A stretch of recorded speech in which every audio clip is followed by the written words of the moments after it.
Como vão as senhoras e os senhores? Eu espero que esteja tudo bem com todos vocês.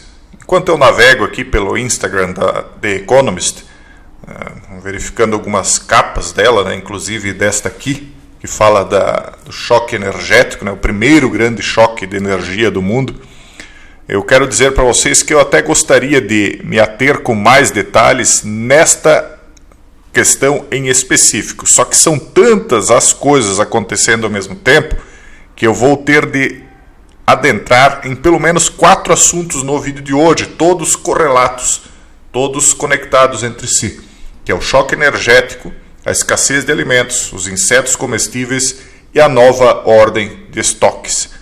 Enquanto eu vou falando, eu vou mostrando algumas situações. Vamos começar por isto, pelo chamado choque energético. Veja que eles colocam aqui o símbolo do fogo, de gás, e aí aparece o rosto daquele personagem do filme do Pânico, o que me remete, pessoal, ao filme Pânico 5, que está para ser lançado dia 14 de janeiro do ano que vem.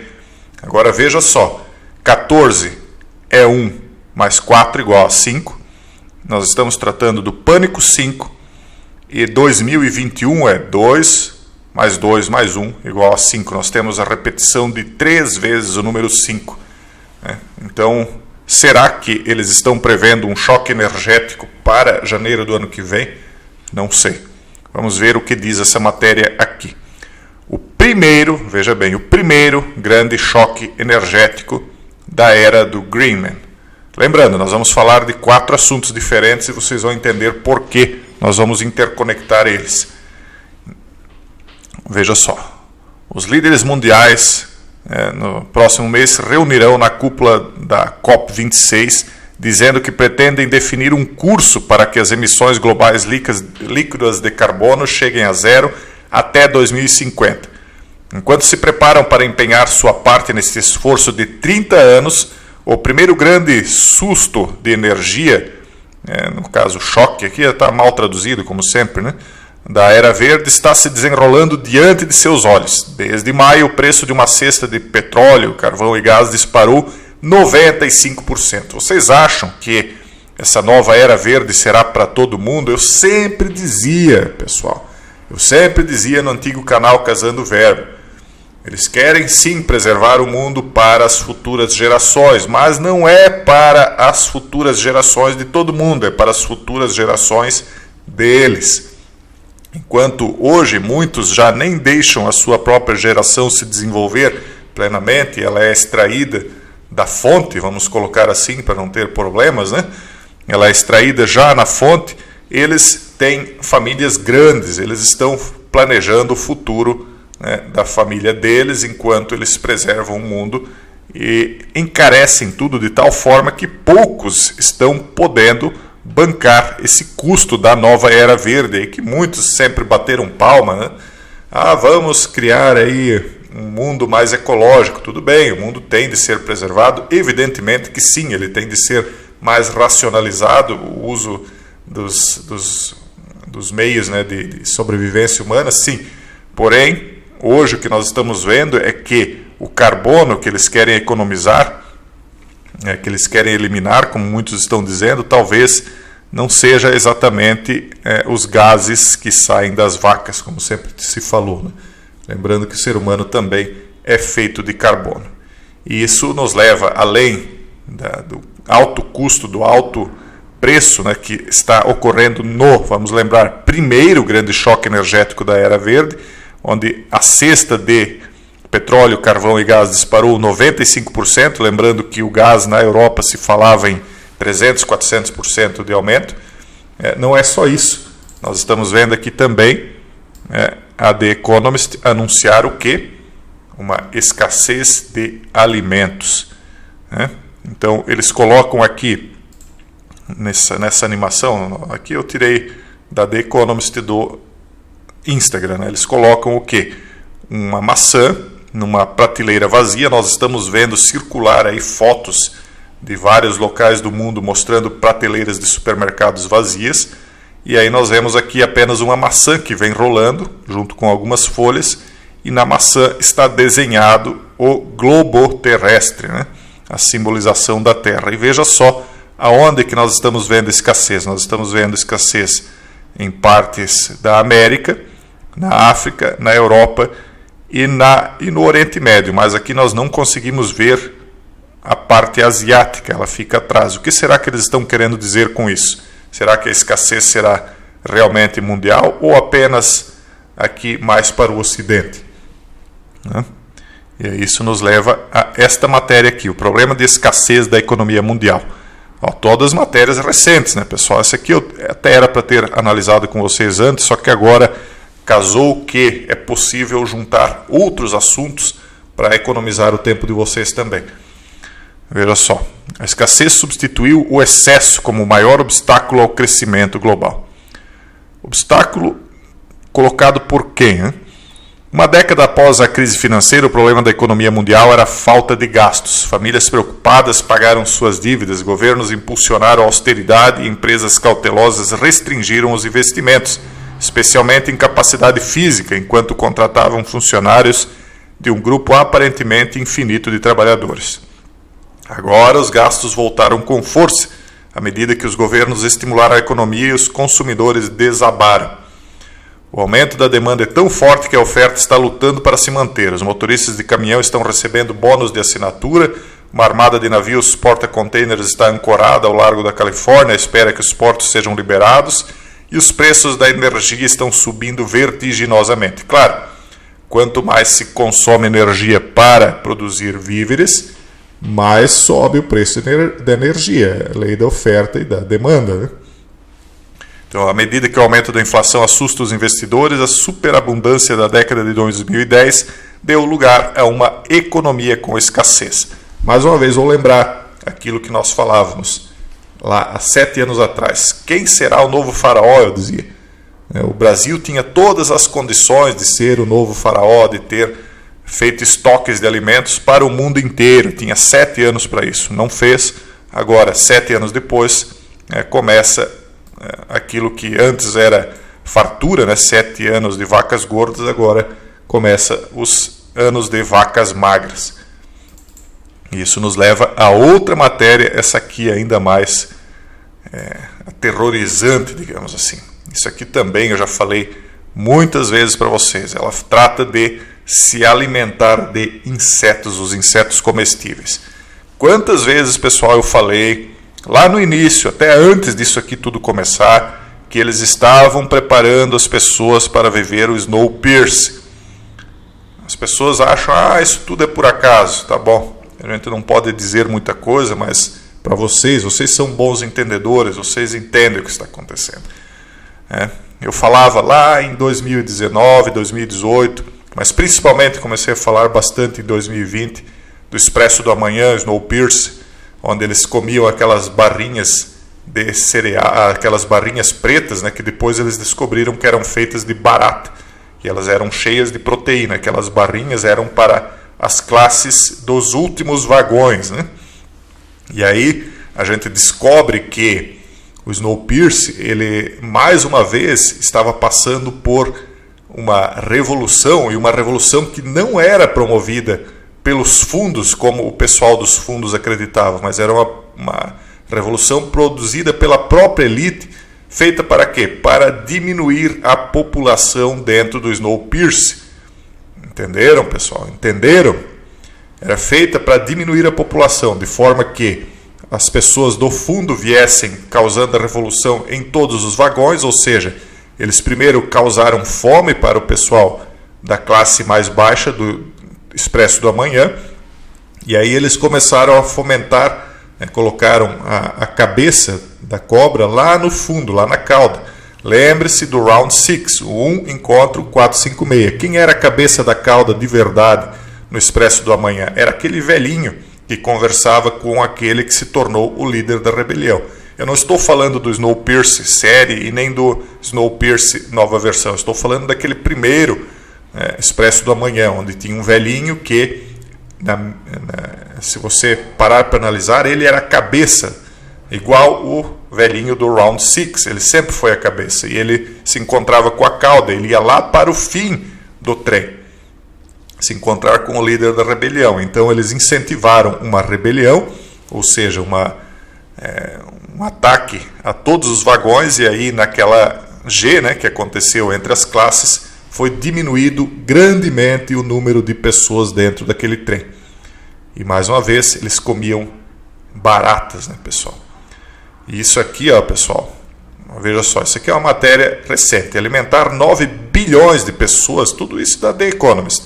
Por que a The Economist, Jason? Porque isso aqui é pertencente a pessoas da classe dominante, né, pessoal? Então, quando a gente lê isso aqui, a gente está entendendo exatamente o que eles querem, e eles não fazem a mínima questão de esconder, né? Aquilo que eles estão anunciando, aliás, né? Então, alimentar 9 bilhões de pessoas significará reimaginar o mundo comestível. É provável que haja mais insetos no menu. Provável, né? Tá bom. E aqui eles não colocam qualquer tipo de insetos, é barata mesmo. Kutsark Adon não sei o que, em um bar com vista para o mar em Portland, Maine, está fazendo o que tantos homens fazem na costa, contando histórias. O Sr. Train é o homem lagosta, 45 anos. Ele saiu pela primeira vez quando tinha 11 anos. Meu Deus. Aí chamam de inteligência artificial, essa tradução terrível, né? Uma história é sobre ouriços do mar. Durante anos, quando ele e outros homens lagosta encontraram ouriços do mar em suas armadilhas. Enfim, eles estão falando aqui de que 9 bilhões de pessoas, até parece que eles vão deixar chegar em 9 bilhões, né? Na minha opinião, não passa de 8. Como eles vão ter que reimaginar o mundo comestível. Eles estão falando aqui de baratas. Tomara que passe de 8, que chegue a 9, 10, né? Porque todo mundo tem direito de viver aqui nesse mundo, né? Não é só uma classe de pessoas. Mas, mais uma vez, lá no Expresso do Amanhã, eles diziam que frequentemente eles estimulavam aquelas rebeliões dentro do Snowpiercer para causar uma diminuição daquela população. Isso aqui não é novo, tá, pessoal? Aqui nós estamos vendo a matéria de outubro de 2021, mas veja só, isso aqui é de setembro de 2014, muito antes disso tudo começar, né? Por que comer insetos faz sentido? Os insetos oferecem soluções crocantes para aumentar o suprimento de alimentos e alimentar as pessoas de forma saudável. Óbvio, né, pessoal, que para não morrer as pessoas vão se alimentar de qualquer coisa. Só que, por que estão empurrando justamente alimentos, né, entre aspas, entre todas as aspas, alimentos que são biblicamente reprovados, né? Outro dia nós falávamos da carne de porco, por exemplo. Insetos oferecem soluções crocantes. Isso aqui faz tanto tempo que o vídeo já não está mais nem avaliável aqui para que se assista. Outro, aqui, insetos comestíveis e carne cultivada em laboratório estão no menu. Isso aqui é uma matéria também relativamente recente, do ano passado. E veja só aqui, nós estamos vendo escorpiões num prato. Embora 2 bilhões de pessoas em todo o mundo comam regularmente insetos, os consumidores ocidentais historicamente os evitam como fonte de alimento. Sim, porque a nossa cultura ela vem do cristianismo, né, no Ocidente. E o cristianismo tem por raiz os livros do Antigo Testamento, que a gente chama, ou da Torá hebraica, né, onde se fala dos alimentos que são considerados impuros para o consumo. Então não é tradição do Ocidente comer insetos, claro que não. Mas é aí o que eles dizem. Mas as preocupações com o impacto ambiental da produção de alimentos estão colocando os insetos no cardápio. No cardápio de quem, cara pálido? Né? Eles são ricos em proteínas e mais sustentáveis de produzir do que carnes como bovina ou suína. Produtos... Vocês procurem aí, pessoal, fazendas de baratas. Existem fazendas de baratas, é um nojo. Então, eles estão empurrando isso aqui. Eles falam, os insetos estão sendo colocados no cardápio. E eles falam especificamente do Ocidente. Vocês lembram quando eu falava do filme O Poço? O filme O Poço, pessoal, bem resumidamente, ele fala do seguinte: quem está lá em cima do poço que manda o cardápio são os anjos. É Deus e os anjos, né? Os cozinheiros são os anjos, e Deus, ele é maníaco por perfeição. Vocês lembram que ele olha até mesmo um fio de cabelo. Então ele manda os manjares para baixo, e eles estão dizendo naquele filme que os manjares não são distribuídos equitativamente. E aí, quem é que desce, né, pelo poço, fazendo justiça com as próprias mãos, inclusive eliminando pessoas enquanto descia no poço. Um falso Messias acompanhado de um guarda-costas, alguém que faz parte de uma certa situação politicamente correta que está sendo empurrada para o mundo. Então ali eles estão dando a deixa do que é que realmente está acontecendo ou por acontecer. E isso tudo nos leva, por fim, a isto aqui, a nova ordem de estoques. Você veja só o que eles estão mostrando aqui. Eles estão colocando vários containers empilhados, como se fosse aquele jogo onde você vai tirando uma peça de cada vez, e aquele que tirar a peça final e isso aqui tudo desmoronar, perde. Eles estão dizendo que alguém vai tirar a peça final e uma hora essa ordem de estoques, que era fornecida por containers, vai ruir. Nós temos inclusive uma matéria a respeito disso, a nova ordem de comércio. O comércio tem sido sobre o crescimento e eficiência. Agora outros objetivos estão competindo por atenção. Então até então o comércio internacional estava voltado a crescimento e eficiência, porém agora outros objetivos estão surgindo. O jornal, fundado em 1843 para fazer campanha pela revogação de leis protecionistas do milho da Grã-Bretanha, que foi alcançado 3 anos depois. O caso que defendeu o favor do livre comércio foi que as tarifas enriquecem os ricos às custas dos pobres e que a discriminação contra os estrangeiros leva à retaliação imitadora, piorando a situação de todos. Nossa edição introdutória lamentou que governos, classes e indivíduos foram muito aptos a concluir que seu benefício poderia ser garantido por uma política prejudicial a outros.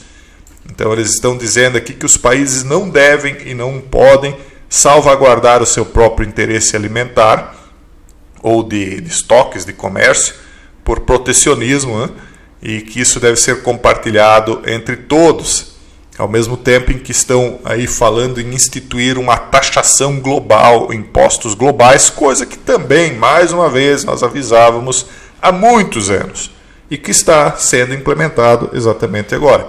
Ora, como é que se pode taxar globalmente, como, por exemplo, se faz com essa ideia de taxação de carbono, e não só da taxação de carbono, mas vão taxar empresas, muitas delas já aderindo espontaneamente, porque são empresas gigantescas, de nível mundial, e isso vai acabar arrastando a todas, inclusive as pequenas empresas.